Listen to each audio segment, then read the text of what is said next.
7 for 10 life. Andrew Watson, one of the church students. When I was asked if I would do this talk, my first reaction was a definite no. There was no way that I could do it. Although the thought of doing the talk was nerve-wracking, it's the technology that I feared the most. I always connect things in the wrong place, or press the wrong button, or double click when there should be a single click. There was no way I was going to be responsible for doing that. But my husband said, what if I sought the technology? You could do it then. With apprehension, I have agreed. So this talk is a result of us working together. In our last house, we had a small extension built onto our sitting room. We needed plans drawn up, and then we had to find a builder who found a plasterer, a glazier, an electrician, and a plumber. All men were needed because the one man wasn't enough skilled to do all the jobs. And at every stage, a man came from the council to ensure the work was done correctly. And then finally, it needed us to decorate it. A lot of people were working together to make sure that they were in the right place at the right time to complete the task. And it's like that in life. We can't always do everything ourselves. And when problems occur, we need others to help, support, or advise us. Often we need the experience of people who have experienced these things before. We need others, and others need us for life to be effective. When our 2 daughters were much younger, they went for the first time by themselves in a rowing boat on a small lake. And Dave and I watched from the side, laughing helplessly as we saw them circling continuously. Obviously, one of them had a stronger pull, and they had to learn to put this right, so they could have some means of travelling across the lake. Should they take it in turns to pull just one oar each? Should one of them have a shorter stroke? Should one of them just scull? They had to make suggestions and then try them out, rather than just shout and blame the other. I have to admit that although they did make some improvement, the Olympic rowing team would never have had any grounds to fear that their place was in jeopardy.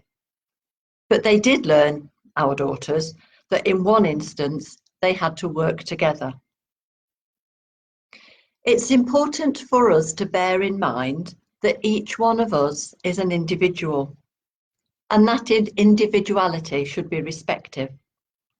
But in life, we're also part of a team, and we have a real responsibility to try to work together in harmony with others. There always seems to be a strong-minded person who thinks that they know best, charging ahead with what they think's right. And we have to learn to accommodate this so that other people don't just give up. There has to be respect for each other. No family could survive if every member decided to do their own thing. There are others to consider. Life just doesn't revolve around one person. There may be a main character, but stars can only shine if they have effective and efficient support. Teamwork does take time.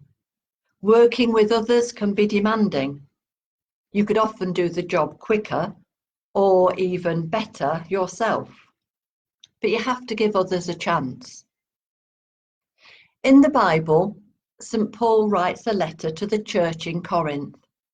He writes, "Now the body is not made up of one part, but of many.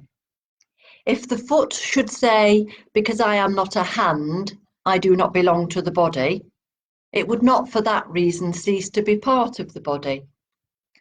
And if the ear should say, 'Because I am not an eye, I do not belong to the body,' It would not, for that reason, cease to be part of the body. If the whole body were an eye, where would the sense of hearing be? If the whole body were an ear, where would the sense of smell be? The eye cannot say to the hand, I don't need you, and the head cannot say to the feet, I don't need you. On the contrary, those parts of the body that seem to be weaker are indispensable, and the parts of the body that we think are less honourable, we treat with special honour.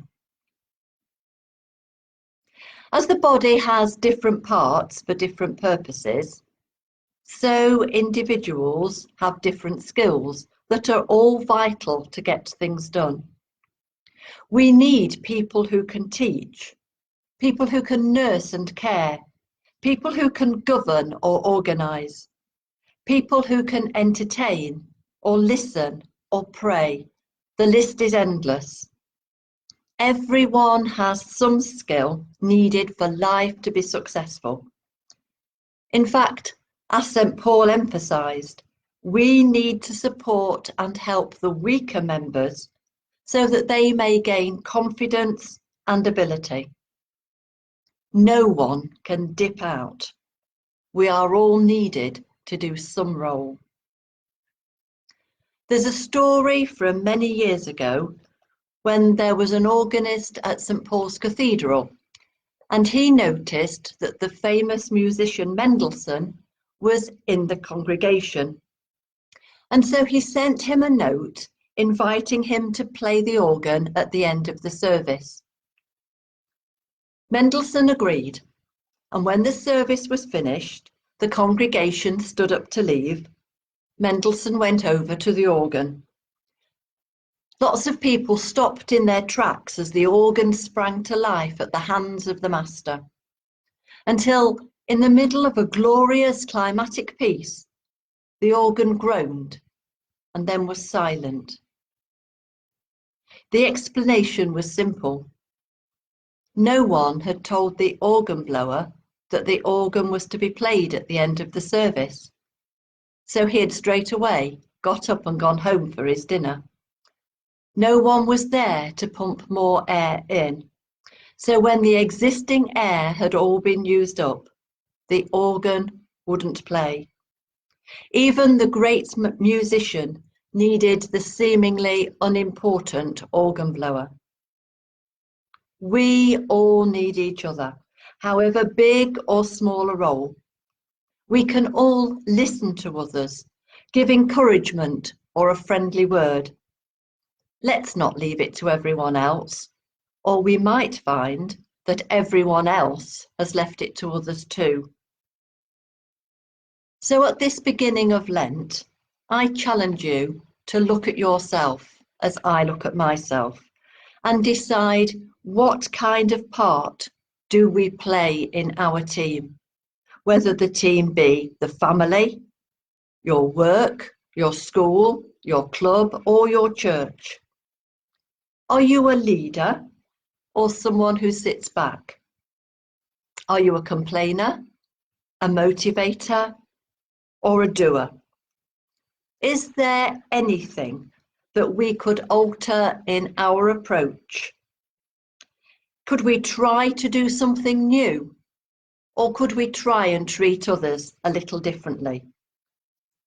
And we do this so that we become more effective, that our team can work well. Let us pray. Dear God, help us to value the part other people play in our life so that it runs smoothly. Inspire us to play our part to the best of our ability, with a sense of willingness and cooperation. Guide and strengthen us when things go wrong, and grant us resolve so that we don't give up at the first hurdle, but help us to work with others to provide better situations for all around. Amen. Thank you for listening, and I hope that you will join us again next Thursday at 7 o'clock. Good night and God bless you.